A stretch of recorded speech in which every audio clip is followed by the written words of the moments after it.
오전에 대독해 주셨던 본문 마가복음 9장 2절로 8절 한 번 더 대독하겠습니다.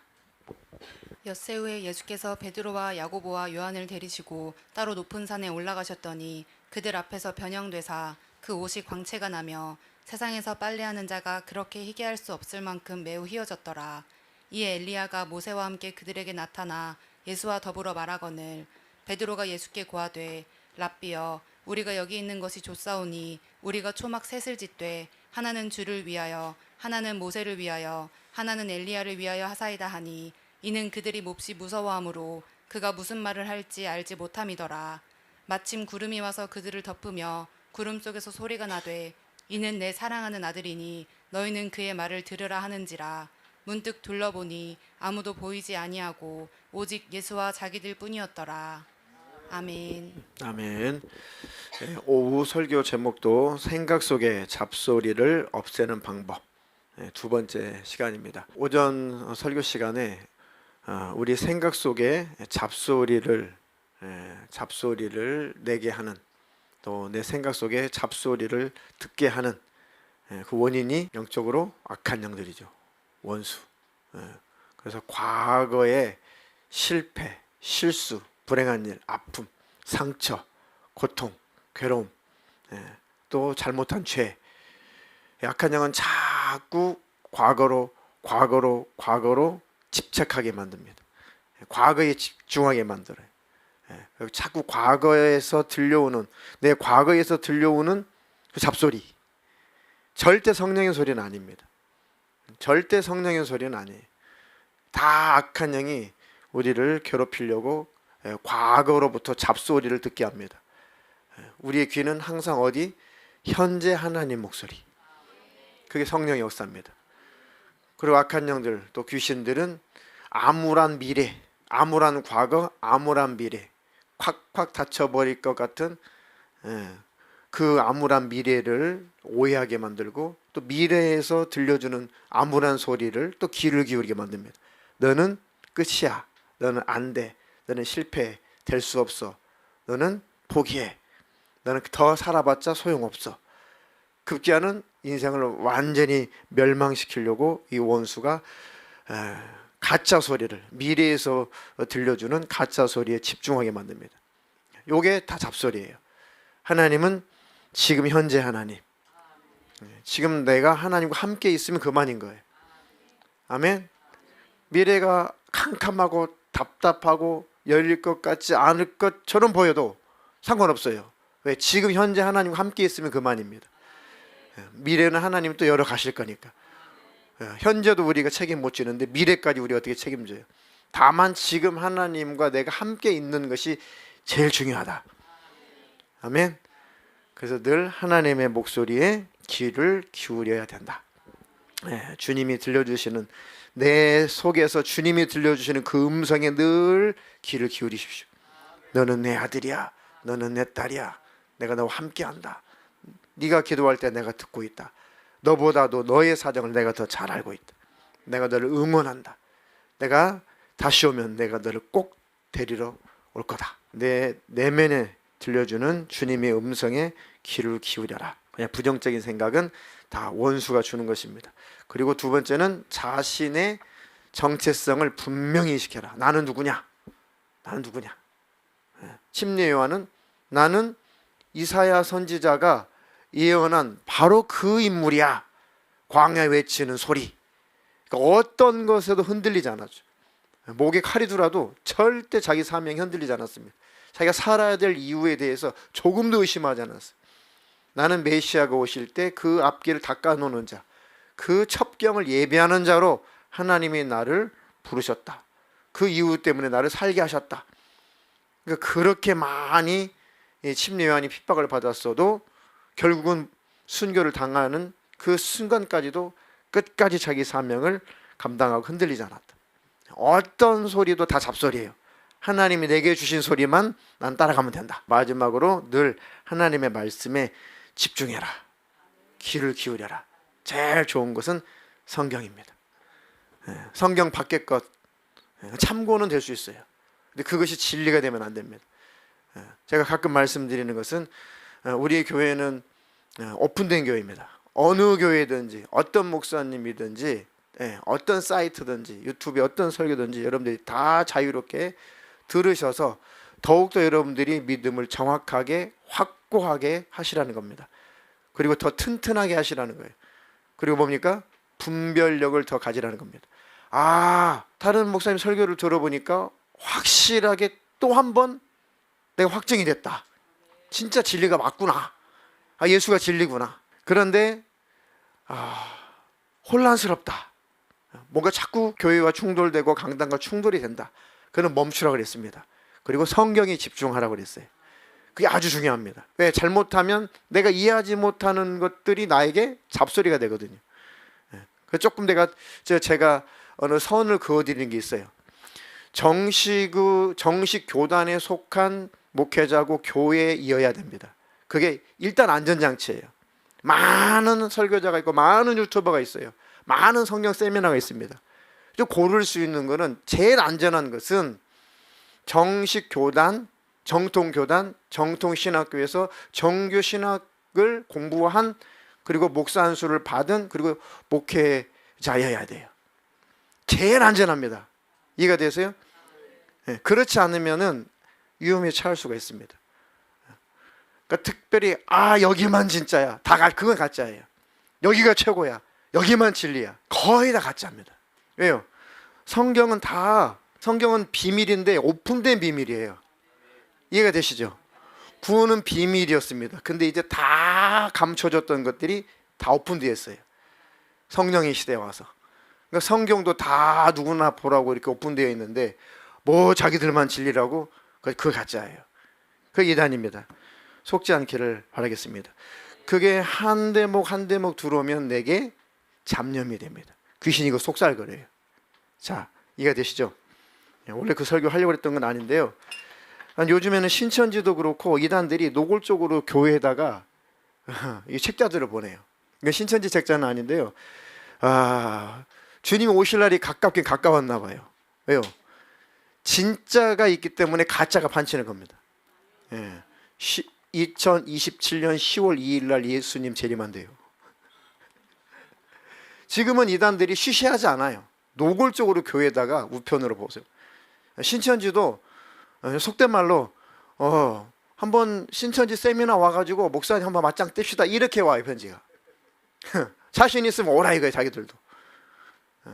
제가 한번 그 신천지 그 강사들 이렇게 모여 있는 곳에 가는 것이 아니라 신천지를 끌어내려고 갔는데 그것들이 벌써 알고 와 있더라고요. 쫙 진을 치는데 쓸데없는 것만 물어봐요. 목회자들이 굳이 거기까지 생각하지 않는 것, 그걸 가지고 공격합니다. 너 그 공격을 해. 너 아무것도 모르잖아. 너 이것도 모르잖아. 너 목사 맞아? 이렇게 사람은 기를 죽인 다음에 이제 자기들 논리를 펴나가는 거예요. 거기 함정에 빠지면은 큰일 납니다. 내가 얼른 빠져나왔죠. 야, 그 이만희가 당신은 예수라며. 그랬더니 이만희 선생님한테 이만희라고 불렀다고 난리가 났습니다. 귀신 역사예요.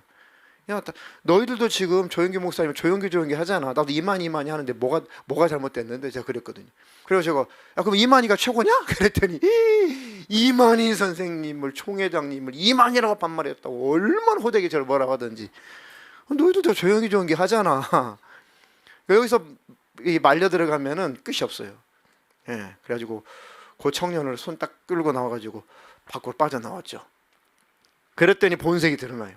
이 안달이 나가지고 막 자기가 그 교육시켰던 그 청년 막 뒤에다가 손가락질하면서 안무개 너 저 목사 따라가면 너 지옥 간다고 손가락질하고 막 험담한 얘기를 하니까 그 여자 청년이 막 그 자리에서 펑펑 울었어요. 야, 저렇게 나를 저주할 수 있다니. 어제까지만 해도 손잡고 눈물로 기도해주고, 신천지 것들도 그래요. 귀신 역사도 눈물 흘리게 합니다. 무당도 눈물 흘려요. 그들도 감정을 귀신이 부추기니까. 너 힘들지 하면서 손잡아주고 울면서 기도해주고 그들도 중보기도가 있나 봐요. 그랬던 그들이 뒤통수가 되고 너 지옥이나 가버리라고. 너 그 목사 따르면 지옥 갈 거라고. 후회할 거라고. 막 저주를 퍼부니까 아이 가짜구나. 진짜라면 절대 그렇게 뒤통수에다 저주를 퍼부을 수 없죠. 지옥 가라고. 다 가짜예요. 귀신이 이제 뺏기니까 발작을 일으키는 거죠. 2027년 10월 2일 날 5년 남았다고 빨리 오시라고. 그래서 그 내가 쭉 뒤에 이렇게 해봤어요. 그랬더니 얘네들이 후원 계좌를 적어놨더라고요. 이씨 가짜 아니야 이거. 맨 뒷페이지에 후원 계좌를 올려놨어요. 아니 지네들 돈 쓰지 왜 헌금 왜 걷냐고. 그러면 5년밖에 안 남았는데 자기들 모인 사람들만 그 전재산만 팔아도 충분할 것 같은데 이런 책자 같은 거 잘 보지도 않는 책자, 자기 모여 있는 사람들 전재산 팔아도 뭐 이런 책자 많이 찍어낼 수 있을 텐데 왜 자기들 돈 안 쓰고 왜 돈 내라고 에다가 계좌번호 적어놓냐고요. 가짜야 가짜. 그래서 제가 전화를 할까 생각 중이에요. 27년 10월 2일 날 너희들 들림 받는다 했지? 그러면 10월 1일 날 너희들 전 재산을 우리 교회 계좌에다 넣어. 너희들 필요 없잖아. 그렇게 하면은 내가 좀 고려해 볼게. 그때까지 기다려 볼게. 너희들 그렇지 않으면 너희들 완전 가짜다. 그럴까 생각 중인데 전화번호는 없고 이메일 주소만 있어요. 이거 봐요. 전화번호도 없다니까요. 이게 다 잡소리예요. 다 잡소리. 아셨어요? 그러니까 정식 교단 안에 정식 신학 교육을 받고 정식 목사 안수를 받고 그런 목회자들의 강의 그 안에 다 들어 있습니다. 성경은 특별한 거 하나도 없어요. 이해가 되시나요? 특별히 이런 사람들이 쓰는 용어가 뭡니까? 비밀, 지금 계시됐다, 드디어 계시됐다, 여기서 풀렸다, 뭐 다 그런 거거든요. 아니 다 성경 안에 있습니다. 제가 신학대학원 논문을 쓸래 아니면 성경고사를 볼래 이렇게 선택을 하거든요. 졸업을 하려면은 신학대학원 졸업을 하려면은 성경고사 패스를 해야 되고 아니면은 주제를 가지고 논문을 써야 돼요. 가지고 성경 공부 그 성경 그 패스 시험 패스 못하면은 웬 창피냐. 그래가지고 논문 쓰고 말자. 그래가지고 논문 주제를 골라보려고 애를 썼거든요. 새로운 거 해야 돼요. 새로운 거. 근데 그 교수님이 이렇게 말씀하셨어요. 성경고사 보는 게 쉬울 거다. 왜요? 학생들이 그 논문 제목을 잡아보려고 굉장히 새로운 제목이어야 되거든요. 표절 시비 걸리면 그걸로 끝이니까 오히려 더 위험하거든요. 그러니까 새로운 주제를 선정을 해야 되는데 너희들이 논문을 쓰기 전에 학교 도서관에 가서 너희들의 선배들이 써놓은 논문들을 한번 먼저 훑어봐.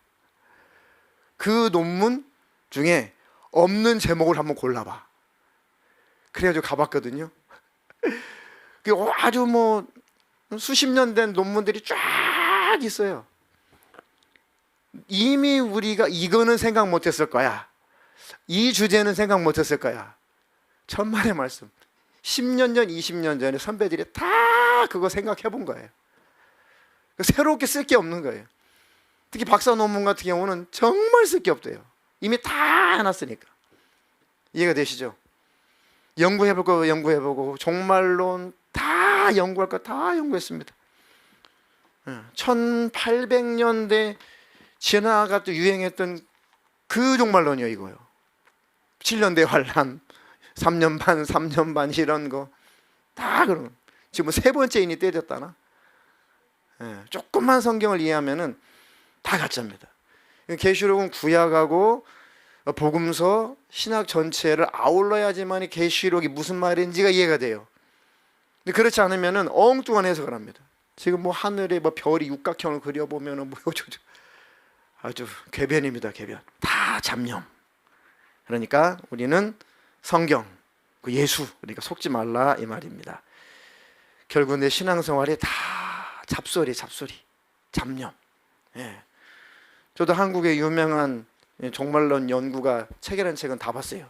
다 봤다고는 거짓말이고 유명하신 분의 강의와 책은 어떤 책은 이 종말론 책이 그분이 평생 종말론, 한국교회에서는 이 종말론의 대가라고 하시는 분이 계세요. 이 아무개 목사님이신데 은퇴하셨어요.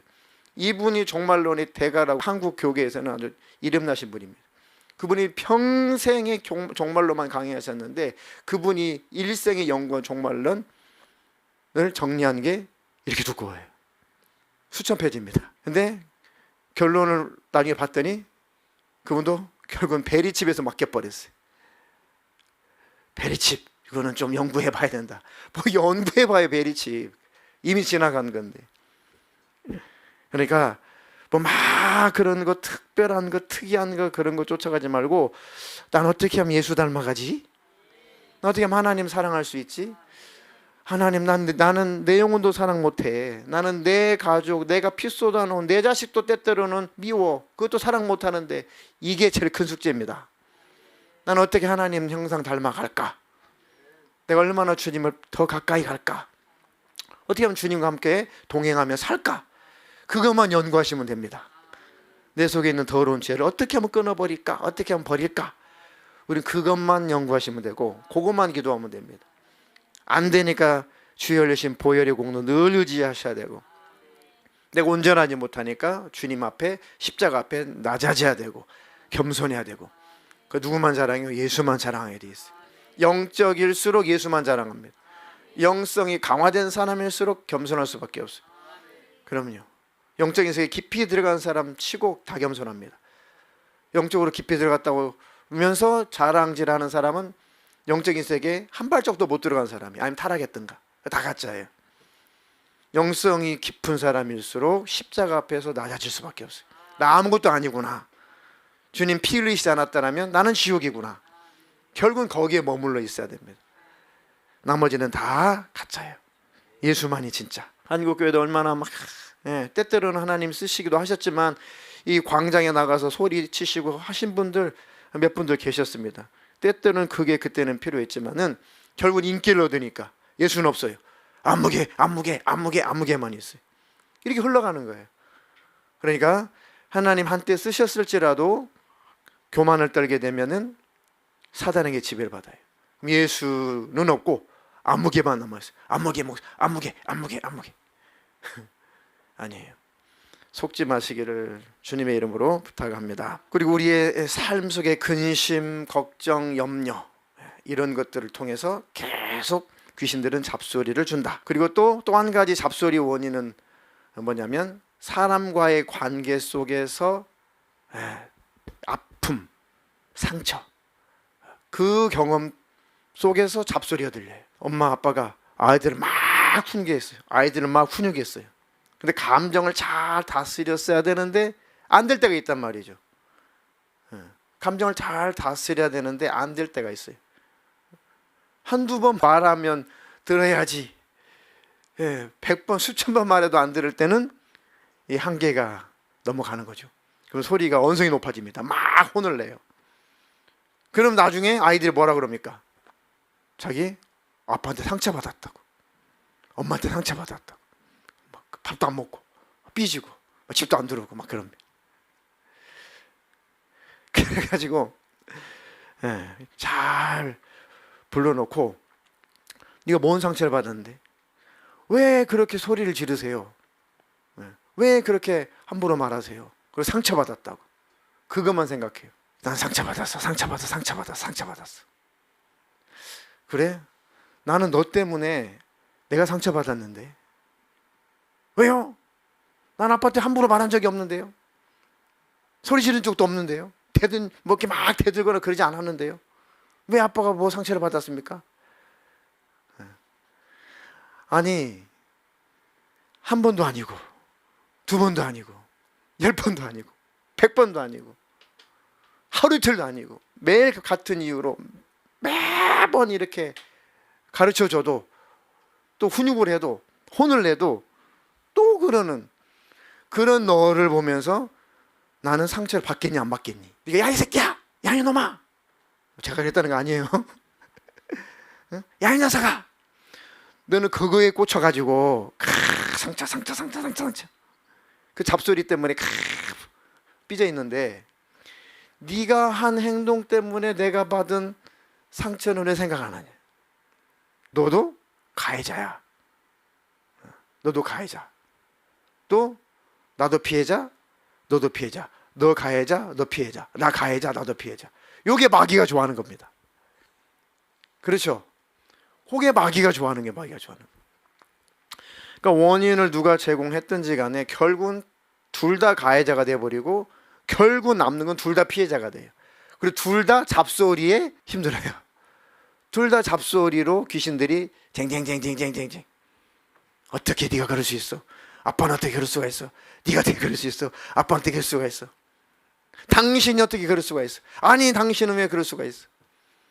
사람과의 관계 속에서 계속 귀신들은 잡소리를 가지고 우리를 괴롭힌다. 요 왼수. 아, 우리의 씨름은 혈과 육에 관한 것이 아니구나. 그 배후의 이 왼수 악한 영들이 우리를 가지고 놀아버리는구나. 우리를 노리게 삼는구나. 아, 그래. 네가 원인 제공을 했지만 감정 다스리지 못한 내가 그 부분은 미안하다. 내가 사과할게. 그런데 네가 네 모습을 잘 봐라. 한 번도 아니고 두 번도 아니고 하루도 아니고 이틀도 아니고 똑같은 그 잘못을 계속하고 있는 나를 무시하는 네 모습 좀 한번 봐라. 얼마나 내가 상처가 되겠니? 아, 그것까지는 몰랐네요. 그러면 잡소리가 사라집니다. 아, 그렇구나. 내가 아빠한테 피해를 본 줄 알았더니 사실 내가 먼저 가해자구나. 내가 먼저 가해자구나. 라고 깨달아지게 되면 그날부터 잡소리가 사라집니다. 이해가 되시죠? 원수가 다 우리 괴롭히려고 그러는 거예요. 원수가. 한쪽만 가해자는 없어요. 다 쌍방과실입니다. 그거 원수가 노리고 있는 겁니다. 하나님, 내가 분별하게 해주세요. 아멘. 그래서 부모와 자식 간에도 때때로는 사과가 필요한 거예요. 제일 마귀가 싫어하는 거, 용서하는 거, 사과하는 것. 마귀라는 놈이 제일 싫어합니다. 제일 싫어요. 목회자라도 언성을 높이거나 뭐 말을 이렇게 단어를 잘못 썼다거나, 한 가지 제가 이제 오늘 생각났어요. 오늘 가서 이제 사과해야 될 역인데, 둘째가 사춘기 이제 문턱 안에 들어왔거든요. 사춘기 이제 알아요. 아는데 이 일반적이지 않는 행동을 해. 이렇게 막 노래를 부르고 막 이렇게 시끄럽게 하고 막. 제가 볼 때는 뭐 지극히 잘 가고 있는데 이제 목사 딸이다 보니까 예민한 거죠. 목사 아빠는 예민한 거죠.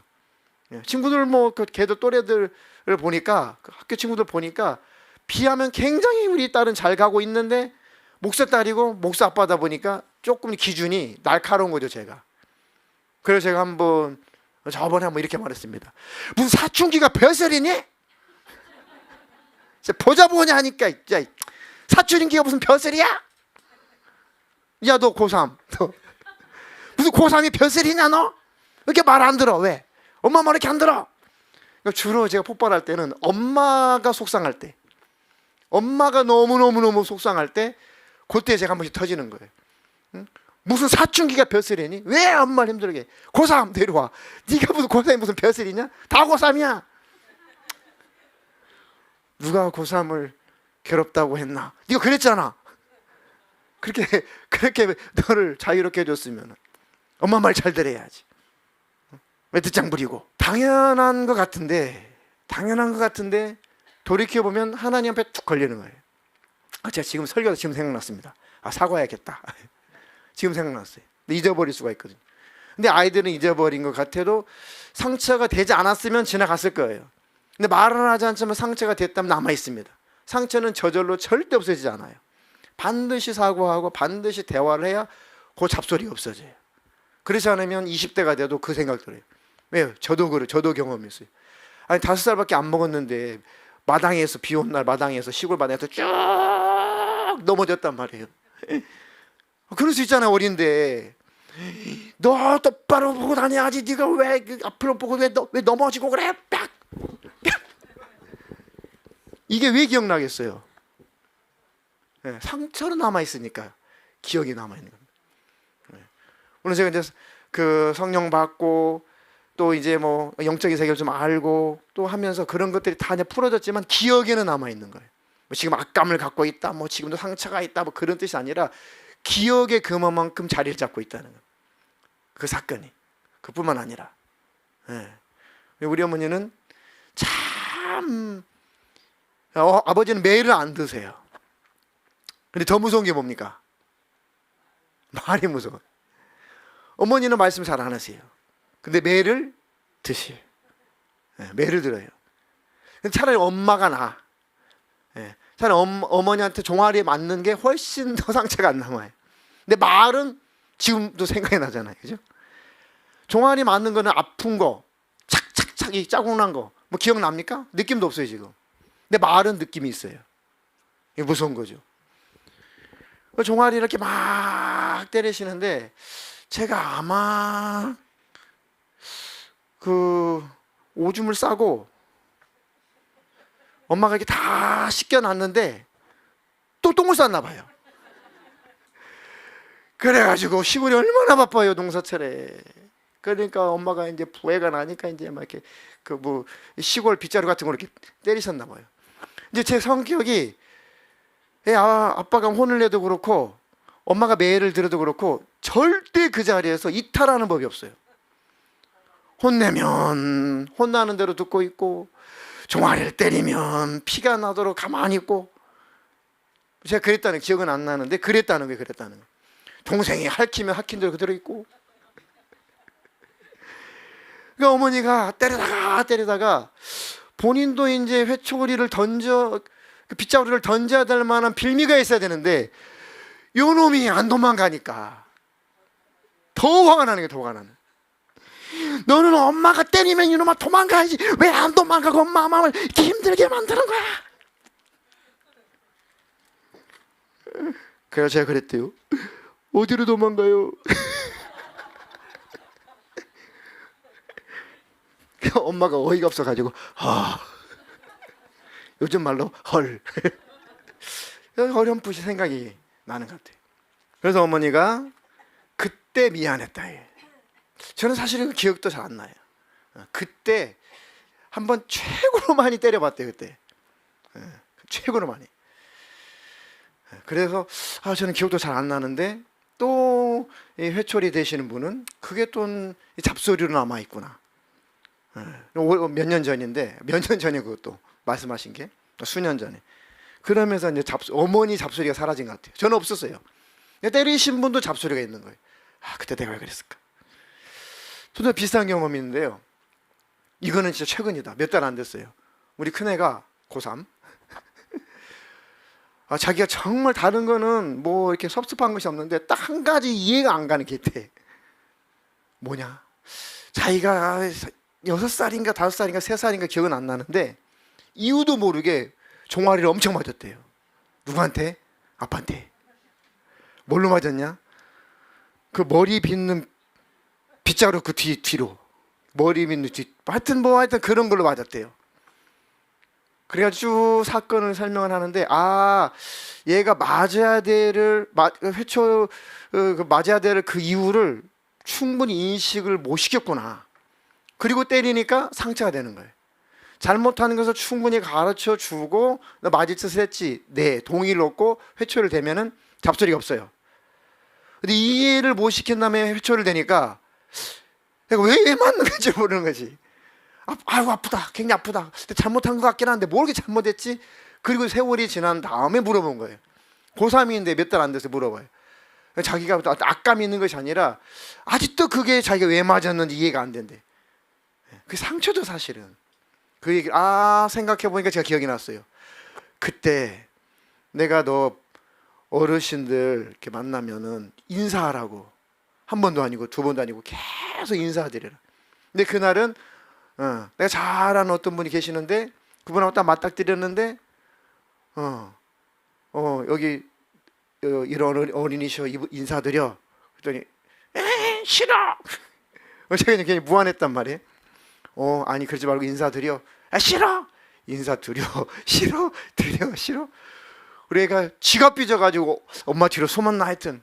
근데 그 어른이 이제 멋쩍으니까 애가 똘망거리네. 괜찮아 하고 갔는데 그분은 아무것도 아니지만 저는 굉장히 부끄럽단 말이죠. 애가 어른한테 인사를 그것도 정면에서 시켰는데 그를 거절했다. 너무 내가 무안했다. 야, 넌 어떻게 인사를 하라고 했는데 정면에서 그렇게 거절할 수가 있냐. 그리고 아빠 한 번도 아니고 두 번도 아니고 여러 번 그렇게 인사드리라고 했는데 네가 어떻게 네가 삐져가지고 도망가냐, 숨냐. 충분히 그러면 안 된다는 걸 인식을 시키고도 맞을 짓을 했지 네 하고 회초를 댔으면은 인생에 잡소리가 없을 텐데 그게 이제 이해가 안 됐던가 봐요. 그게 남아있더라고. 설명을 했죠. 그랬더니 제가 맞을짓을 했네요. 맞을짓을 했네요, 자기가. 그리고 나서 이제 자기가 풀렸다는 거예요. 의문이 풀렸다는 거예요. 잡소리가 사라진 거죠. 이게 우리가 기억이 안 나는 것 같지만 어릴 때부터 성장하면서 또 결혼하고 나서 또 노년에 이르기까지 이 대인관계 속에서 이런 것들이 쌓이고 쌓이면 다 잡소리가 됩니다. 내 내면의 잡소리가 돼요. 그 상처 속에서 찾아오는 잡소리가 됩니다. 요거 하나님 앞에서 다 용서하고 스스로 풀든지 아니면 찾아가 가지고 이렇게 꼭 찾아가야 될 만한 상황이면은 서로 잘 대화를 하든지. 근데 굳이 뭐 이렇게 뭐 청년회장, 내가 청년회장 때문에 엄청나게 상처받았는데 굳이 청년회 회원들이 쭉 쫓아가 가지고 막 이렇게 말할 필요는 없어요. 이해가 됩니까? 네. 그럴 만한 뭔가 이유가 있을 때, 그때는 그렇게 해야 되지만은 그럴 필요가 없는 것은 자기만 놔버리면 돼요. 자기만 마음을 내려놓으면 됩니다. 이해가 되시죠? 그럼 최소한 내 속의 잡소리는 그날 사라집니다. 그 대인관계보다도 특히 악한 영들이 부정적인 생각, 부정적인 잡소리를 줄 때, 그죠? 하나님에 대한 신뢰, 이런 것을 희미하게 만들 때, 그리고 내 인생의 고난과 고통 속에서 자꾸 불신앙의 생각이 들어올 때, 하나님과 관계를 멀어지게 할 때, 내 삶의 의미를 자꾸 희미하게 만들 때, 그런 부분이 있어서는 하나님을 꽉 붙잡으셔야 돼요. 하나님 더 가까이 하셔야 됩니다. 가장 좋은 것은 생각의 잡소리를, 부정적인 생각, 어두운 생각, 뭔가 불안한 생각, 이때 가장 이 잡소리를 없애는 것 중에, 방법 중에 좋은 방법이 뭐가 있을까요? 여러분들이 사용할 수 있는 것 중에 좋은 방법, 말씀, 찬양, 다 좋아요. 찬양 굉장히 좋습니다. 찬양, 막 찬양을 가사를 음미하면서 평소에 자기가 좋아하는 찬양이라든지 그 찬양을 가사를 막 음미하는 게 좋아요. 그리고 되도록이면 그 찬양을 막 불러보는 게 좋습니다. 뭐 혼자 집에 있으면 더욱더 좋고, 저 같은 경우는 혼자 운전할 때 많이 부르고, 혼자 있을 때 많이, 길 가다가도 많이. 그러다 보면은 그 생각 속의 잡소리들이 비교적 굉장히 많이 사라져요. 찬양에는 능력이 있습니다. 아멘. 근데 20대 초반부터 제 치아가 사형 선고를 받았어요. 21살 때 이미 치아는 사형 선고를 받았어요. 시골에서 뭐 그런 교육을 뭐 받지도 못했고, 뭐 풍치 이런 거 들어보지도 못했어요. 21살 때 서울 생활을 하는데 온 잇몸이 다 들떠가지고 저기 치과에 갔는데 그때 당시 11개를 뽑아야 된다고 그랬어요. 21살짜리를. 당장은 안 뽑아도 곧 점점 발치를 해야 될 겁니다. 돈 많이 버세요. 그랬어요. 지금도 기억나요. 그 간호사가 돈 많이 버세요 그랬어요. 저는 돈 많이 벌어야 된대요. 앞으로 치과 올 일이 많대요. 나는 서울 치과는 다 도둑놈인 줄 알았어요. 어떻게 내 이빨 11개를 뽑으라고 그러냐고. 그 다른 치과를 갔는데 똑같아. 그러다가 제가 집에 고향에 내려갈 일이 있어서 고향 내려갔어요. 치과에 갔거든요. 치과에서는 대학병원으로 가래요. 그럼 이거는 확실한 거거든요. 확실한 거거든요. 치과에 관련된 대학병원으로 갈 수준이라는 겁니다. 그래가지고 집에서 무슨 돈이 있습니까? 시골에서 공무원 학생이 무슨 돈이 있습니까? 더부살이 하고 있는 친척집에 무슨 그 얘기를 할 수가 있습니까? 21살짜리 입장에서는 아주 하늘이 무너지는 것 같은, 공부도 안 되고 그때 막 대학 가려고 막 공부할 때인데, 그때 내 성령님이 내면에서 주시는 찬양이 있습니다. 찬양하라 내 영혼아, 감사하라 내 영혼아, 찬양하라 내 영혼아. 그 찬양을 막 막 생각나게 하시더라고요. 그거를 혼자 도서관에서 소리도 못 내고, 보니까 사람들은 아무도 없는데 도서관에서 혼자서 그거를 조용한 숨을 죽여가면서 그거를 막 계속 불렀어요. 찬양하라 내 영혼아, 감사하라 내 영혼아, 감사하라 내 영혼아. 예, 얼마나 그 찬양 혼자 부르는지 모르겠는데 이빨은 그대로인데 잡소리는 사라졌어요. 잡념은 다 사라졌어요. 에이, 뭐 하나님이 뭐 함께 계시니까, 뭐 천국 있으니까 그래 치료 받으면 되지, 뭐 어떻게 되겠지, 이 또한 지나갈 거야, 예, 하면서 여차저차해서 지금은 이제 하나님의 은혜로 임플란트 기술이 좋아가지고 예, 어금니를 다 임플란트를 해가지고 예, 잘 먹고 삽니다. 예, 잘 먹고 살아요. 만약에 지금까지 그 잡소리에 시달렸더라면 그 뒤로 30년이 훨씬 넘었잖아요. 30년 동안 얼마나 많이 그 잡소리 때문에 이렇게 고통을 당했겠냐고요. 그 잡소리에 지배를 당하면 우울증 걸려 죽었을 겁니다. 근데 하나님이 그 잡소리를 다 잠재우세요. 아멘. 찬양의 능력이 있습니다. 한번 여러분도 그거를 한번 사용하면서 너무 우울하고 너무 힘들고, 뭐 이빨뿐만 아니라 자식 문제, 남편 문제, 아내 문제, 돈 문제, 사업 문제, 직장 문제, 하여튼 뭐 별의별 인생의 문제, 그럼 막 생각이 나를 짓누를 때, 어둠이 나를 짓누를 때 한번 거기서 이렇게 벗어나는 그 찬양을 한번 해보세요. 예, 수만 가지 부정적인 생각이 내 생각에 들어올 때 그게 잡소리가 됩니다. 잡음이 돼요. 그럴 수밖에 없죠. 아, 자식의 문제 어떻게 그렇죠? 내 남편의 문제 어떻게 아, 돈 문제 어떻게 어떤 분이 학원을 이렇게 하셨는데 코로나 직전에 쫄딱 망했대. 그리고 그 빚을 갚아야 되는데 어떡할까 하다가 그냥 뭐 돈 빌리고 뭐 대출 받고 이거 싫어가지고 있는 아파트를 팔았대요. 그리고 나서 아파트 값이 여러분도 알다시피 2배, 3배로 팍 올라갔잖아요. 나중에 그러고 났더니 이사 갈 데도 없더래요. 그래가지고 학원도 망했죠. 집은 팔지 말아야 될 때 팔아버렸죠. 자꾸 집주인은 집 빼달라고 하니까 또 갈 데는 없죠. 애는 한참 자라는 애들이 둘이죠. 또 부인은 애를 또 양육해야 되니까 맞벌이 하기는 힘들죠. 거의 생각이 거의 멘붕 상태인 멘붕 상태. 근데 그분은 예수를 안 믿는 분인가 봐요. 예수를 안 믿는 분. 가지고 그걸 어떻게 이것을 해결해 볼까 막 몸부림 치면서 이분이 명상원에 들어가셔가지고 막 이렇게 명상을 하는데 그때만 생각이 털리지, 그때만 그 잡소리가 사라지지. 그 명상이 끝나면 도로 마찬가지. 명상원에서 나오고 난 그날 조금 정리가 됐다 해서 따라락 문자가 왔는데 어머니가 보이스피싱 당해가지고 가지고 있는 현금을 다 날렸다는 또 문자를 또 받았어요.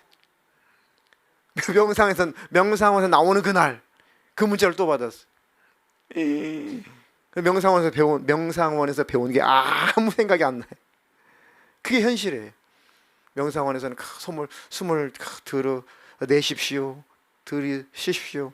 그 코끝으로 그 산소를 공기를 느껴보십시오. 그런 걸 배운다는 거예요. 그게 되냐고요, 그게. 열받아. 아니, 그게 되냐고요. 많이 도움은 좀 된다고 하지만 그게 근본적인 해결이 안 됩니다. 물론 그 세상 사람들은 그렇게라도 자살 안 하고 그렇게라도 목숨을 연명해 보려고 하는 게 참 안타깝죠. 저 노력은 가상스러운데 안타깝죠. 근데 우리는 예수님이 계시잖아요. 찬양이 있잖아요. 아멘. 현실은 그대로 있는 것 같은데 찬양을 통해서 하나님께 집중을 하게 되면 문제는 그대로 있는 것 같은데 일단 내가 치료가 돼요. 일단 내 내면의 잡소리가 사라집니다. 그리고 신기하게 살아가져요.